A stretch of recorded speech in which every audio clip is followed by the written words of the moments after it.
Siguro dahil I believe Rachel Gupta's version or her story more than Nawat's story. You might argue with that body-shaming fact. Mas mismo naman sa bibig ng galing ni Nawat na pati mga kilikili dinamay na. So how could you celebrate for CJ? How could CJ celebrate for that?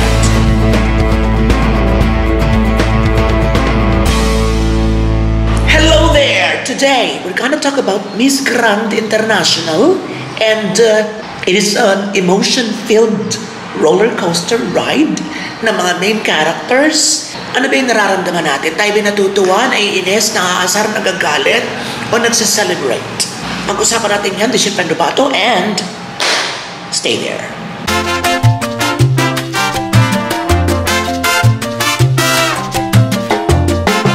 Okay, huwag na tayo magpatumpik-tumpik pa. Everyone, every Pinoy is basically happy for CJ Opiaza for finally being the first Filipina to be crowned Miss Grand International. However indirect it had been. For me, I am not celebrating. I am happy, but I'm not celebrating. I don't know what's going on in CJ's mind. I'm sure she's also confused. There's also mixed emotions. Like maybe she's happy, but deep inside she's also crying for Rachel Gupta. And there's also some worries within that she might be regarded as the evil queen by a lot of people, particularly the people of India. And maybe there's also an acceptance that she can't do anything about it. It's part of the job to accept the crown, to welcome her with open arms, because nasusulat. Kapag hindi natapos ang reyna, ang kanyang reign, ang first runner-up ang uupo. So sumusunod lang siya. Maybe there's also hatred, or maybe there's a thought of revenge. Who knows? That, she might accept it, and then eventually in the middle of her reign, she would leave as well to show her, concern about Rachel and all the other women who might have been belittled or harassed or abused by the organization in more ways than one. Like, you might argue with that body-shaming fact. Mas mismo naman sa bibig ng galing ni Nawat na pati mga kilikili dinamay na. So how could you celebrate for CJ? How could CJ celebrate for that? For that win? If that kind of body-shaming and treatment to their queen is the exact opposite of what the organization is advocating for. Tama ba ako? Yun. So, masalimuot ang pinakamagandang term na nababagay natin ibigay dito sa Miss Grand International saga. Kaloka. Ang dami ko agad sinabi, pero simplihan lang natin. Hindi ako masaya. Sasabihin ng iba, ano naman pakialam namin kung hindi ka masaya? Basta masaya kami for CJ. Of course, hindi ko pwedeng panghawakan o panghimasukan ang nararamdaman ng iba. So sinasabi ko lang yun sa akin, I'm just being straightforward sa kung ano yung nararamdaman ko. And I'm not really celebrating. I'm not really celebrating. Siguro dahil I believe Rachel Gupta's version or her story more than Nawat's story. We can't prove that you had the money, so there's nothing that we can do. And mas lalo akong nawala ng gana na ipakita ang aking buong pusong pagtanggap sa crown natin, crown ng Pilipinas. Hindi lang naman kay CJ na kundi crown na ng Pilipinas. Dahil na rin sa mga naglalabas at mga balita. Sino pa naman ang matinong leader ng isang organization o ng isang pageant organization na pati kilikili ng kanilang reyna ay bubulaglatin o aamuyin. Diba? So, there is no decency. It's very vulgar. It's very tasteless. It's something that you would not expect from someone who is the head of an organization na meron pa contest na being participated in by a lot of countries. Diba? So, alis muna tayo sa akin personal na insight about this, o yung personal kong nararamdaman. Let's go sa hati-hati o iba't ibang nararamdaman ng ating mga kababayan. Nandun yung saya. Saya ng finally nakamit natin ang tagumpay. Nakamit natin ang Miss Grand International Crown na bumuo na sa ating pagiging astig pagdating sa pageant. Na talagang tayo lang siguro merong gano'n na nakuha natin lahat ng crowns mula sa iba't ibang pageants. Diba? So, maraming natutuwa, maraming nagsa-celebrate, maraming walang pakialam. Number 2, yung mga may pinaglalaban. Siguro kasama pa doon. Yung wala na rin kwenta. It's not ordinary kasi it's not the normal thing that, okay, so wala na.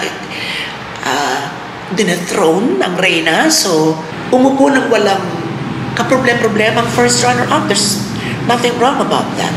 The problem is, it's very complicated because ang reynang umalis o ang reynang tinanggalan ng corona, maalin? Hanggang ngayon hindi ko confirm kung alin ba talaga yung nauna o kung alin yung totoo. So please comment down below if she surrendered her crown or tinanggal siya. Pero andun yung simpatya kay Rachel Gupta. Andun yung concern sa kanya. Andun yung gustuhin man natin na maging masaya tayo. Parang hindi because merong isang biktima. And if you believe Rachel's story, she would be coming out as the one who is being bullied, the one who is the bida here and not the kontrabida na pinapalabas na what. And I am leaning towards her version. Sino ba naman mag-i-invent ng ganun? Sino yung amin na ganun yung treatment sa kanya? Mas siguro, I'm hoping nga na sana may iba pang mga lumabas ng mga dating reyna na kung ang isa kasing nakakapagtaka na kung bakit hindi naman tayo 100% talaga na for Rachel is the fact na bakit siya lang? Anong naiba? Kasi kung siya lang, meron siguro nga siyang something na ginawa or meron siguro talagang hindi nagustuhan sa kanyang organizers. Kung sa ilang queens na nagdaan, wala namang naranasan ganito, so there might be something wrong in her. Pwede ba yun? Na meron kayong reyna na malaking influence, of course, sa organizers sa pagdedesisyon. Kasi it's not beyond possibility na kagaya ng ibang award-giving bodies or ng ibang pageants ay meron ding control. I mean, for example, there is the Magic 5 Chosen. So, merong power sila na i-distribute yung crowns sa kung sino gusto nilang bigyan. And that's one possibility. Doon pumapasok yung may control sila na hindi pandadaya, kundi yun ang kanilang preference bilang pamunuan ng isang beauty pageant. Pwede yun. Although, syempre, hindi tayo sure. Doon pa rin tayo sa ating pinaniniwalaan na judges ang pumipili. Pero kung may nangyayaring ganon, siguro kahit sa Pilipinas, hindi lang siguro sinasa public pa, sila na lang, or maybe kasama sa kontrata na no one would divulge, that no one would talk about it. Isa raw ng bibig. Basta pinili ng judges ang winners, nothing more, nothing less. Iyon. So balik tayo, kaya maraming hindi satisfied or hindi masaya is because merong isang babaeng apektado na sumisigaw ng katarungan. And hindi naman siya kalaban because she's been very vocal about her support to Rachel, to CJ, and she even said that whatever happens to CJ, in case she experienced the same fate that she has had, ay susuporta siya. So, kuha rin niya yung ating simpatya. Andun yung pagsasaya, pero andun din yung pagkalungkot sa nangyari kay Rachel.